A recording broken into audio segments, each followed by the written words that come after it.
Hi, everyone. I am back. I took a little break from the podcast over this summer. So I think the last episode was July 2nd, and I was talking about tolerating frustration. So if you missed that and you want to help your kiddos with that, you can go back and listen to that episode. I'm back on another solo episode today. I have a lot of fun things coming up with the podcast. I'm actually doing a little bit of a change. There's just so many conversations that I enjoy having that aren't always about parenting specifically, but there's always a way to weave it back into parenting.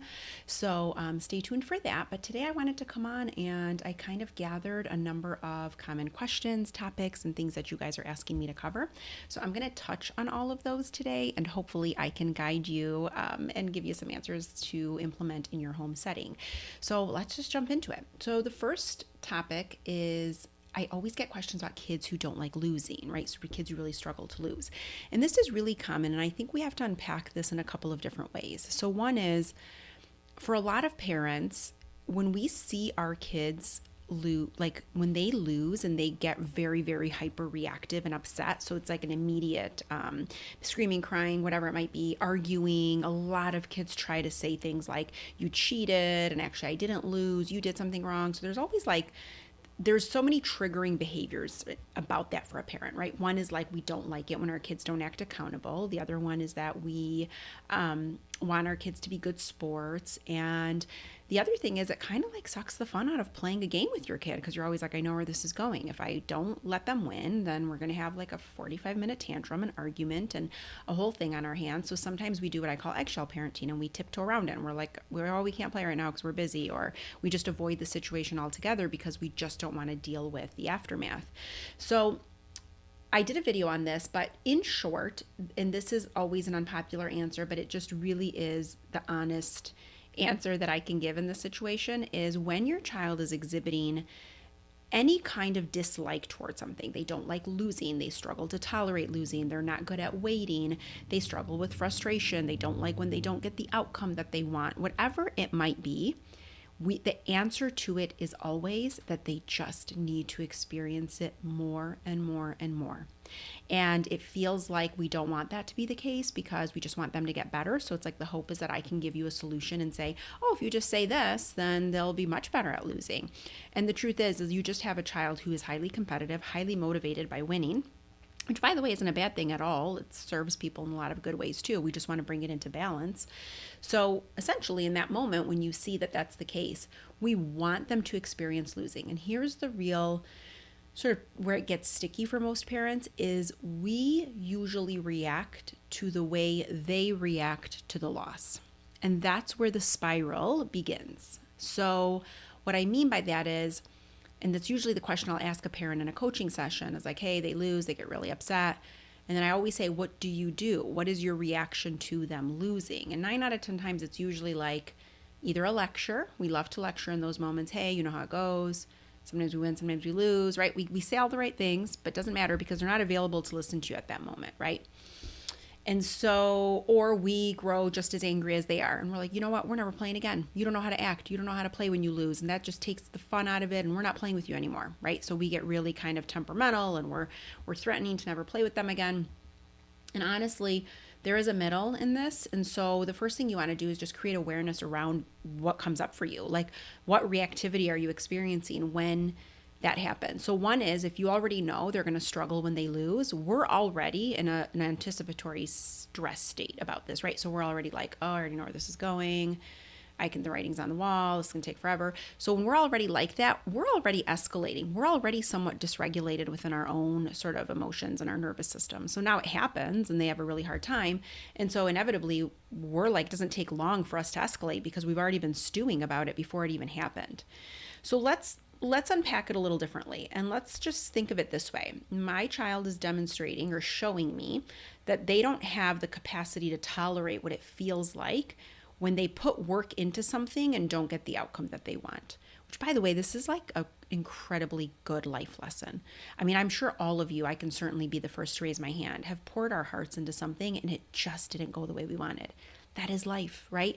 And so what a great skill to teach our kids. Like, how do you move through that? How do you gain the lesson out of that? And then how do you move forward? And how do you pivot? And how do you allow that to like make you stronger and better? So essentially, we have to manage what's coming up for us. So when they struggle to lose, and now you have the fallout moment, you just need to do two things. One is you just need to say, hey, I get it. No one likes losing. And then two, you have to be completely unrattled and stay completely regulated yourself. Now, this might require, if they're getting to the point where they're saying things that are unkind, if they're making it really unpleasant for everybody around them, I would remove them and I would say, come on, let's go take a break. And a break is where we just go with our kids and we're with we're not, it's not a timeout, but we're with them. And we say, you've got to be able to calm your body down for a full minute. I'm not going to make you do it because I can't do that. I can't control you. So if you want to scream and cry and punch that pillow because you're really mad, you can take as long as you need. It's just we're not going to move on to anything else until you can completely reset your body for that full minute. And I'm going to wait here. And you're just there. And it's hard. And some kids will fight you and they will cry and they will scream and they will argue their point and they'll say, but you cheated and I saw, and then that last try, you took an extra turn you weren't supposed to, and it's not fair. Or they try to change the rule in the middle of the game. Like there's always just this desire to get the outcome that they want because there's a lot of vulnerability around losing, right? We feel exposed, we feel kind of embarrassed, and we're interpreting it different ways. So we need to get them to tolerate the ick feeling that comes with that, right? Nobody likes feeling that way, but the more you experience it, the more resilient and tolerant you become, right? You manage it much better. When it's a foreign feeling and every time it enters, we fix or we yell or we argue and there's no way to work through it, it's just going to keep happening. And then when they're kind of calming down and they eventually take that minute, then you can just say to them, like, great job calming down. I wouldn't even keep talking to them about it. They don't need a lecture. Lectures are ineffective. If there is anything you take from me and this podcast today, please let that be the one thing that you hear me say. Lectures don't work. Lectures are about us, the parent. It has nothing to do with trying to meet our kids' needs. You are helping them build a skill, which is tolerating the ability to work through an undesired outcome and then managing the emotions they're experiencing as a result. Hence the break, hence making them calm down for a full minute until they move forward. And by making, I don't mean you're forcing them, I just mean you're waiting it out. So now let's say the break ends. Here's where we're really tempted to come in hot with a lecture. We're like, hey, do you know why you took that break? Do you know why I had you do this? Blah, blah, blah, blah, blah, blah. They don't care. You're actually going to probably reignite everything. You're going to make them mad because they're finally to a point where they're calm, or they're just going to agree with you because that's what they've learned to do. All you need to say in that moment is, great job calming down. Do you want to play again? Because here's the deal. The only way they're going to get good at it is when we can stay calm and neutral, we don't react to their reactions, and they can experience it multiple times. It almost feels like you're being thrown in the gauntlet over and over. But here's the good part is, like, the more you do it and the more that's your response, I promise you they're going to get a lot better.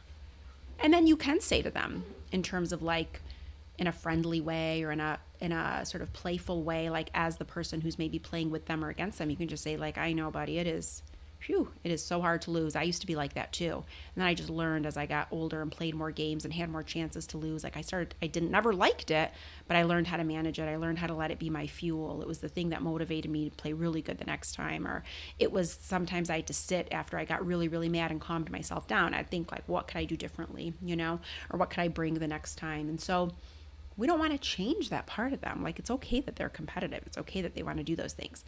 But we have to manage the way we're reacting in those moments. And that's the hardest part, right? That's the part that feels hard. And usually we can't do that. So anyways, if this is you, that's where I'll leave it. But that's pretty much what you want to think about.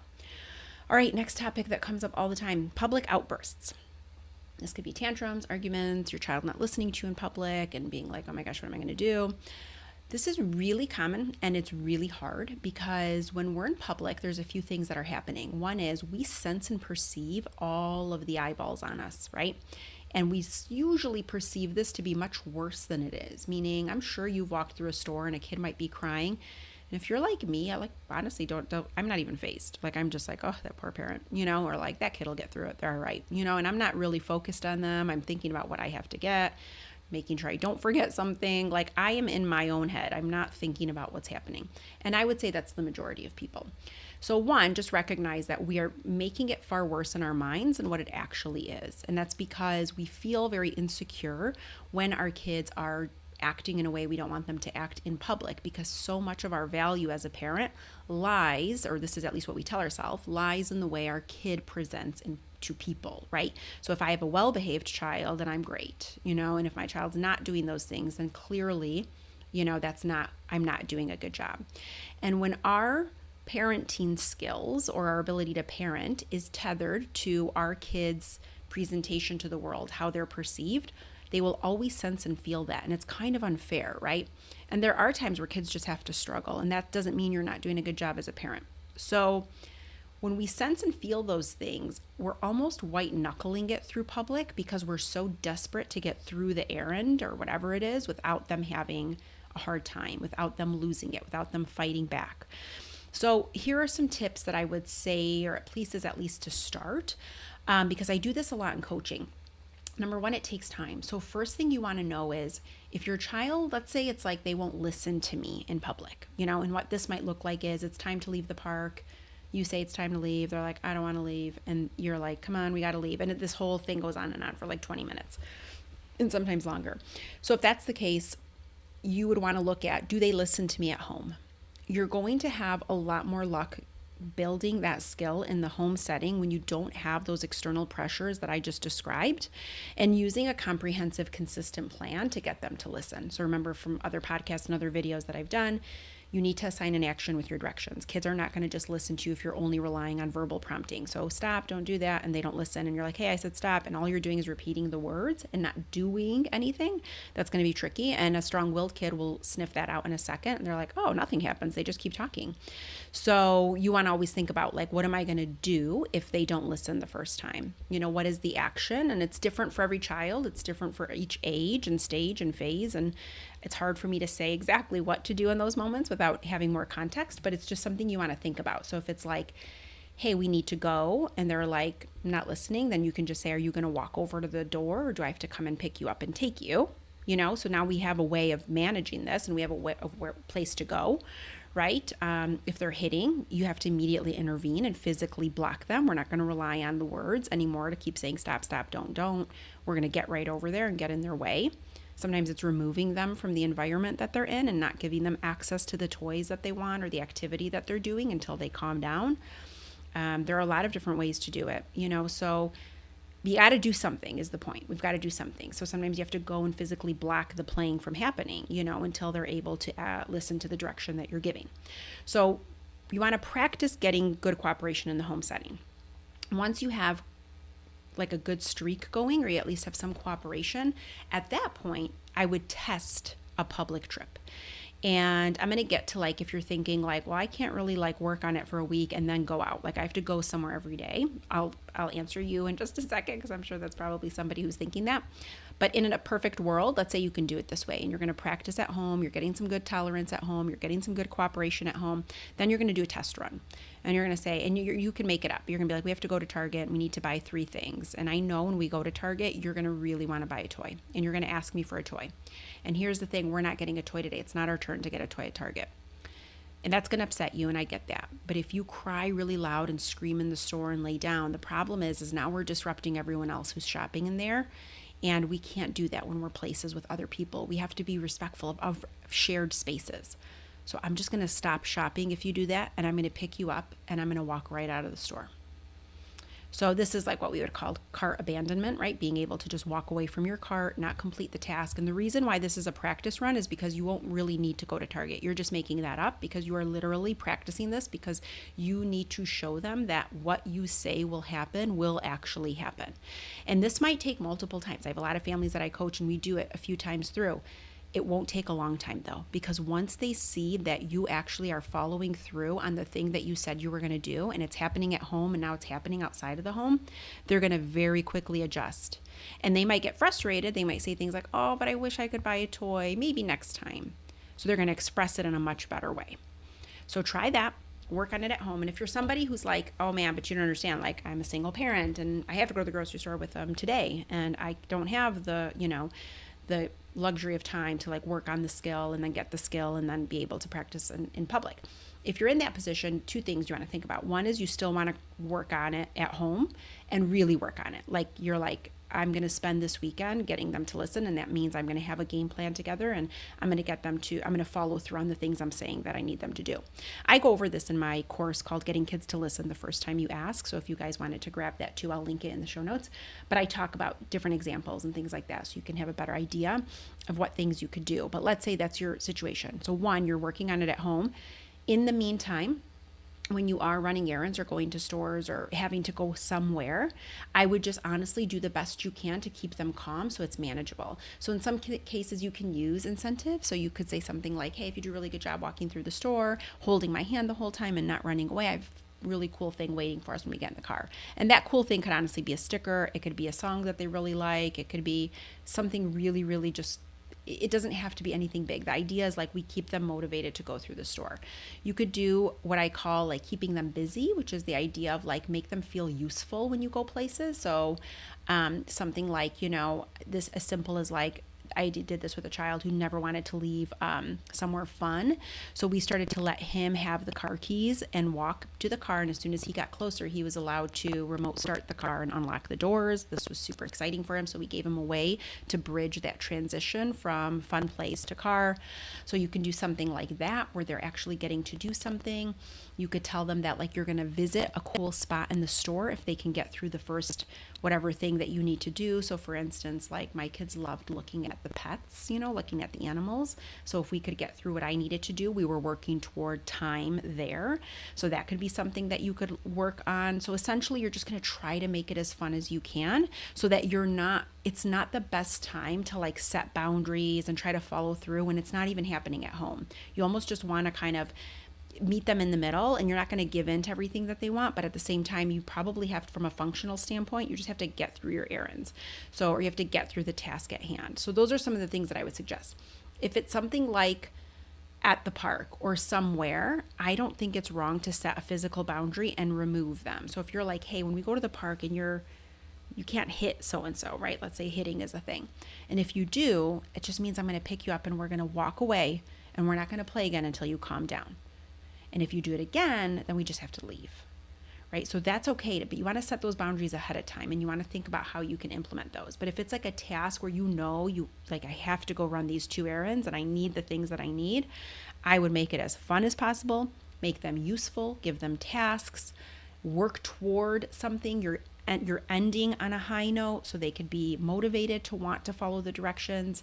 And that's what I would tell you. And really set it up for success. Sometimes we try to push these things when they're tired, when we know they're hungry, when we know we've already been overscheduled that day. Like, where can you make some adjustments so we're not already like walking uphill with a boulder on our back and like praying and hoping that it just goes well? How can we at least create an environment that's conducive with success for them so that we're not like setting them up to have a hard time, and then as a result we have a hard time, and the rest is kind of downhill from there. So that's what I would say to do as a starting point. Again, like I said, I do talk about it a lot in coaching because it's hard, but it is really about skill building and it takes time, but the practice runs are really, really effective.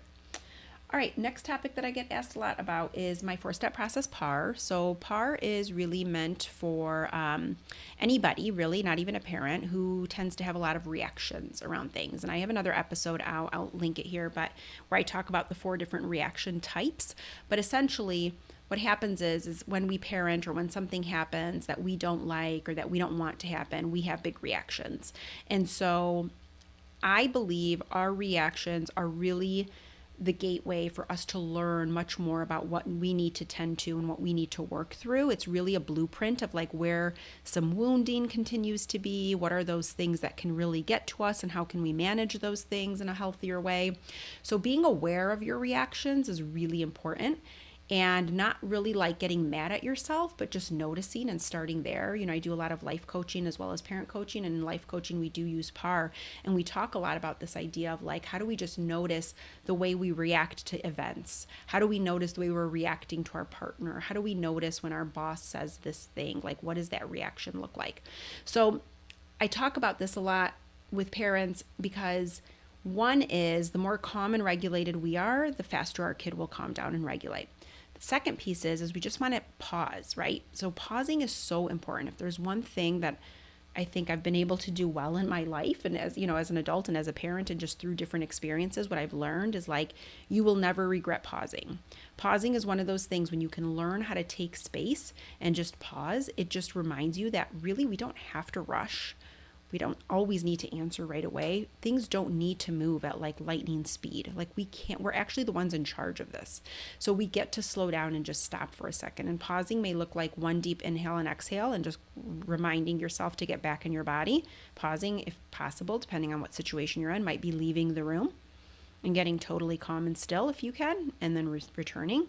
Pausing might be just saying, I can't answer that right now, and being okay with a non answer. Pausing might be, I need to stop this conversation, right? It could be a lot of different things, but pausing is recognizing that we are in a reactive state. Something has happened. We acknowledge we're triggered. We acknowledge we're activated. We acknowledge the reactive state. We pause. We acknowledge. Those are the first two steps. Then we respond. When you respond, let's assume this is through the lens of parenting, you always want to start with the question, what does my child need from me in this moment? Right? Maybe it is that you need to set a boundary and hold a boundary. Maybe they need comfort. Maybe they need rest. Maybe they need to eat. Hunger is real in kids. It's real in adults. Maybe they need validation. Maybe they need redirection after being affirmed. Hey, I know, I get that it's really hard that you can't have that right now. We have some other choices over here though. Maybe they need that. Maybe they need a technique that they can practice. Maybe they need some music, right? Maybe they need movement. Maybe they need to go outdoors. The answer to that question is different based on your child. You know your child best. Even if you can never work with me or another coach or somebody, you know your child best. Trust that. When you can pause and acknowledge and not be in a reactive state, you can get to the answer to that question much easier than when you feel reactive. When you feel reactive, you are determined to get them to stop. You are insistent that they will listen to you, and you are literally like oil and water. Nothing's gelling. So instead, what you really want to think about is like pause, acknowledge, move into your response. What does my child need from me at this moment? Maybe it's space. Maybe it's that they see that I'm not rattled by their big emotional responses. That's okay. Get upset. It's fine. Right? And then we reflect. What is the chatter? What am I saying to myself? Why am I this reactive? Why do I go from 0 to 100 when they say something like, I don't like you? What is that saying to me? What happens in public when I think everyone's looking at me and thinking things about me? You know, what is the story I'm telling myself? What is the subconscious belief that I have? Oh, I know that a good parent has kids that behave well. Oh, I know if you have a child who doesn't listen to you the first time, they're not respectful, so you're not raising respectful kids. Oh, I know you can't manage anything. You're not very good at this. Whatever it is, it's poking at it, and usually it's a story that's rooted in some kind of lack. It's not enough. I'm not enough. I'm not doing enough. I'm not giving enough. And so when we do that, think of the energetics. Even as I'm saying those things, right, there's a sinking feeling, a heavier feeling, right? And now you've got to move. You've got to do something. You've got to parent. You've got to move yourself out of a situation. And it's hard, right? So when we are aware about these things and in our reflections and our time to sort of sit and jot these things down and work through it, we can start to go, gosh, you know what, let me interrogate that belief for a second. Let me look at that. Like, that's not true. I'm a great parent. I love my child. I love that they're spirited. I love that they kind of fight back. How do I honor that in them while still being the one to call the shots or follow through on boundaries? I love that they're like that. I see myself in them, right? How many times do I work with a parent who says, I have a strong-willed child, and within minutes, they're like, I'm also strong-willed, right? Like, we know this about them. We see ourselves in our kids all the time. So work through it, use PAR, but it's a really, really powerful tool. And not for anything, but when you can pause, when you teach yourself the magic in pausing, it really does change almost every single relationship, every situation that comes up in your life that would trigger you or activate you. You are going to have a roadmap to follow. So that's what I would say for anybody who's like, oh, I just keep overreacting. I keep yelling. And there's also like underreacting too, which is a whole other sort of subset of parents and people, right? Like I see this in life all the time. People who are just, you know, something happens and they're just, you know, shoulders down and like, what are you going to do? You know, and they're just not very active in terms of like figuring out a solution or like what to do or trusting that they can manage it or working through it. So it's interesting and it comes up quite a bit. And so really our reactions tell us a lot about who we are, where we need to go, what we need to like heal and transform so we can really just continue to grow through our own lives. So I'll leave that one there. All right. I think I have one more. Yes. Okay. So this one is a lot of times I did a video on this. A parent will say to me, my kid understands what I'm saying. They know when I tell them don't do that and they keep doing it. Like, why is that? And I'll say, don't do that. Stop. No, you're not allowed. And they won't stop. They won't stop. Like what's the sort of theory behind that when we know they get it? I think when we assume that we're sort of we're looking at parenting and kids in a way that says to us that knowledge is what deters challenging behaviors or knowledge improves behaviors. We rely on this idea that if our kids have the knowledge, they'll make the right choice. That is that is looking at kids through an adult lens. Adults, even adults who have the knowledge that they shouldn't do something, will repeatedly engage in the thing they shouldn't be doing, and they have the knowledge. So the idea that we think kids with really underdeveloped brains, because they're still growing and developing, that we think that if we arm them with enough knowledge, they won't do it, is really ironic to me because we don't even do that, right? And there's a ton of examples I could give, right? A lot of parents might know they shouldn't maybe scroll on their phone right before bed because we all know, right? The lights and whatever, and it's good for you to be in a more, thinking of circadian rhythm and whatever, like we shouldn't do it. How many of us still do it? Like it doesn't matter that knowledge doesn't always deter our behavior. I think knowledge is powerful, but if we only rely on that and we're like, I'm just going to explain it 100 times and I hope that one time it sinks in, you're not getting it. Like you're not getting how kids operate and how kids navigate their world. So always think about this. Kids are wondering, what will you do when? So what will they do when I don't listen to the thing they ask me to do? They're not doing it for attention. They really want the answer to that question. And the other one is, what happens when? What happens when I don't listen? What happens when I scream? What happens when I punch another kid? What happens when I take this toy, even though I know I'm not supposed to throw, and I launch it across the room? What happens when they say stop over and over and over? What is something going to actually make me stop? Because remember now, they recognize they're independent from you. So if you're just saying stop to something and they're enjoying it and they know there's no doing, there's just talking, they're like, oh man, this is all day. I'll keep doing this. I have at least 10 more minutes before they start to scream. So you want to always ask yourself, what is the action I'm pairing with my words? And you're not going to have to do that forever, by the way. But once you do it enough times and repeatedly, then, and they know that you mean what you say, then you can say something like, hey, buddy, don't do that. And they'll go, okay. Because they know if they don't, you will likely come and take the toy, or you will remove them, or you will stop them from doing whatever it is that they're trying to do. But it takes time, and they have to see that you're consistently and predictably doing those things. So that's where we really want to stay focused is what is the thing I'm doing? What am I actually doing? And if it's only talking, then let's come up with a new strategy because that's not going to be effective. It's sort of a perfect place to end because at the top of this episode, I was talking about how lectures don't work, and it's for the exact same reason. So remember, in order to really connect and get our kids to do the thing we really want them to do, we have to sometimes think like them. We have to think like a kid. We have to see the world the way they see it. We have to look at things the way they see things. They're not really abstract thinkers. They can be, but usually they're pretty concrete and they're simple, right? They're really simple. Like we make it really complicated, but kids are far more simple. And if we just remember that and we just honor the simplicity in what it is that they're doing, and we show up in that way and respond the way they need, things just get easier and easier. So I'll leave it there. If you guys have more topics and questions that you guys want answered, you guys can DM me on Instagram or send me an email.